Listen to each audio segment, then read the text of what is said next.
That's why married people watch CSI, all those shows. It gives them ideas. They sit there thinking, oh, can't taste the antifreeze in Gatorade, huh? Write that one down. Huh? Hold on to that in case someone doesn't know when to keep their mouth shut. It's true. I don't know. I've tried dating younger women. It's a bad idea. I'm 45. I went out with a girl who's 26. Really? What are we going to talk about? Sciatica? She doesn't know what I'm going through. Here's a tip. If you're on a date with someone much younger, when your food comes out, don't take out your vitamins. Doesn't look cool. I did it out of habit. I got the tray with all the compartments. And you got to explain everything. Well, these are my fish oil capsules, so I apologize if we're kissing later and there's a weird burp. This is my glucosamine chondroitin blend, which explains the crunching sound my arm made when I held the door open for you. And this is a button for Banana Republic I was just about to swallow, so I'm kind of glad we went through this. And I got in there. I went out with that 26-year-old, and I really thought we were going to hit it off, because we like the same kind of music. And she said to me, well, what's your favorite band, your favorite album? I said, my favorite album of all time, AC/DC's Back in Black. She said, I love that album. I said, I love the order of the songs. She said, I love the order of the songs too. I said, I love the way the title track kicks off side 2. She said, side 2 of what? And when she said that, I felt 3 liver spots go. And I told her, go to your room! What the hell side 2 means? You're grounded. I don't know. This getting older stuff, no one prepared me. Constantly getting injured. That's another thing that happens. Just weird things, popping, snapping, crackling sounds. Not just that, but also weird old man noises coming out of my body that I've noticed. Sounds like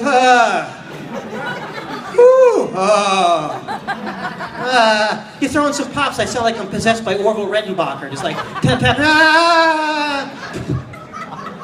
It used to just be when I was doing stuff. Now I'll catch myself standing around, just going.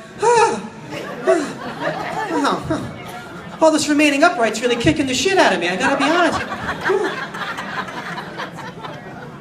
And when I first noticed, I was shocked and then I was embarrassed. It happened, I was putting on my seatbelt and I went, Do I always do that? I did it again, that second time, And I was ashamed, but I'm not ashamed anymore.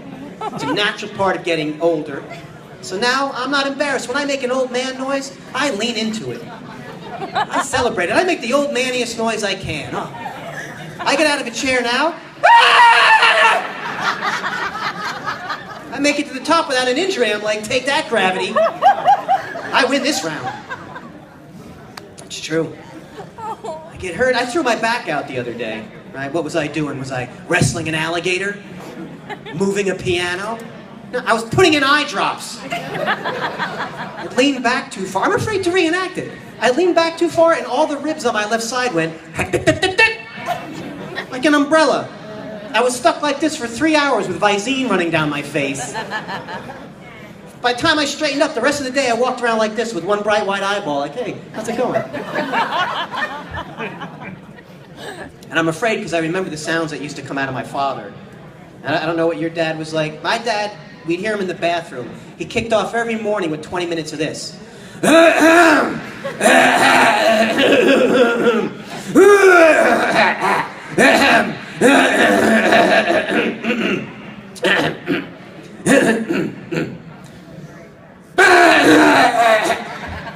We'd listen to him and think, what are you trying to dislodge at 8 a.m. for God's sake?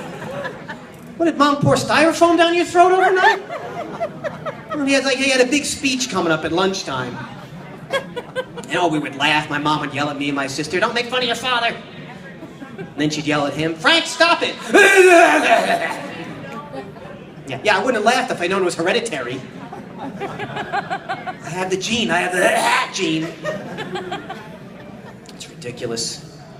I don't know. My folks are in their 70s, so they're at the age where anything with an on-off switch scares the hell out of them. Any kind of technology, they're terrified. I go to visit as soon as I walk in. My father says, you have to come look at the computer. Because I'm a person under 50. That means I'm tech support. And I always tell him, Dad, you only use it 5 times a year. How bad could it be? And then I go upstairs and I'm like, oh, How long has smoke been coming out of the printer, Dad? What? It's like a slice of bologna hanging out of the disk drive.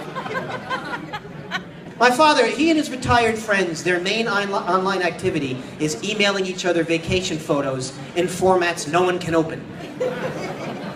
No one has ever successfully viewed a single, because they all have computers, ancient computers running Windows 75.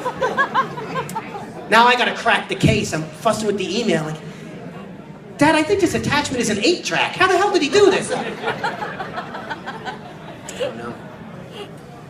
Every now and then he'll say something using what he thinks is modern technology terms, and then I have to translate from Dad to 2014. I'll give you an example. He left me a voicemail. He said, "Hey, just sent you a message on eBay." Then I have to keep playing it over and over again. Sent me a message on eBay. What does Dad think he's telling me? Theoretically, you could send someone a message on eBay, but seeing as how I didn't just buy anything from him, I finally got him on the phone. You know what he thought he was telling me? He watched a video on YouTube. That's what he thought he was telling me. And every time I hear him say something like that, I think 2 words: car keys. Car keys.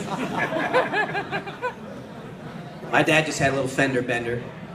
Yeah, I think it was his fault. He backed into a parked car. It was parked in his driveway, and it was my car. I saw the whole thing transpire through the living room window.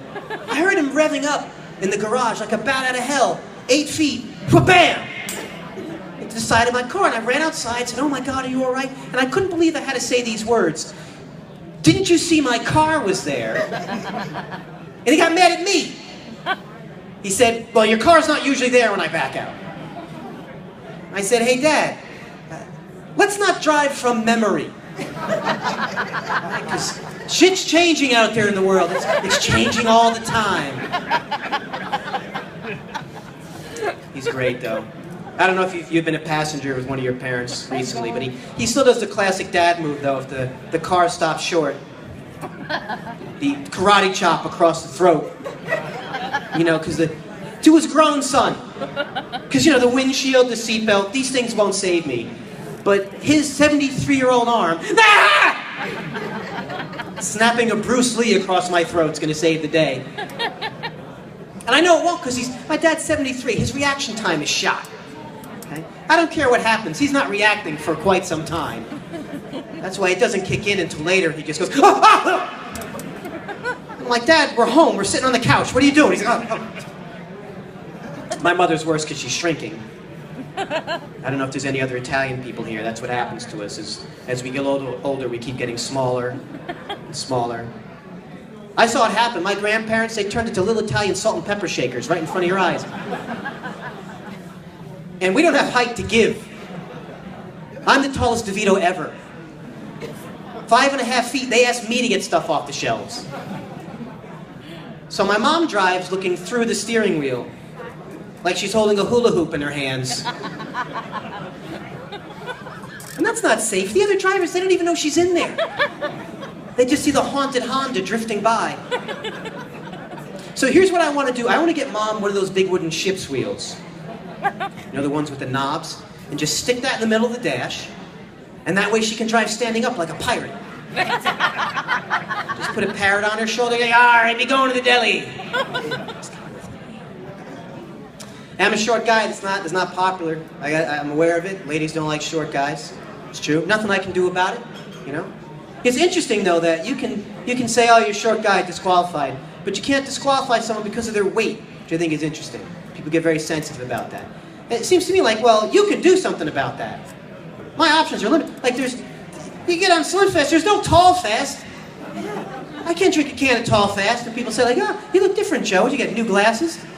It's like, no, I'm on Tall Fast. What I do is, every day I take a can, I tie them to the bottom of my shoes, and now I look several inches taller.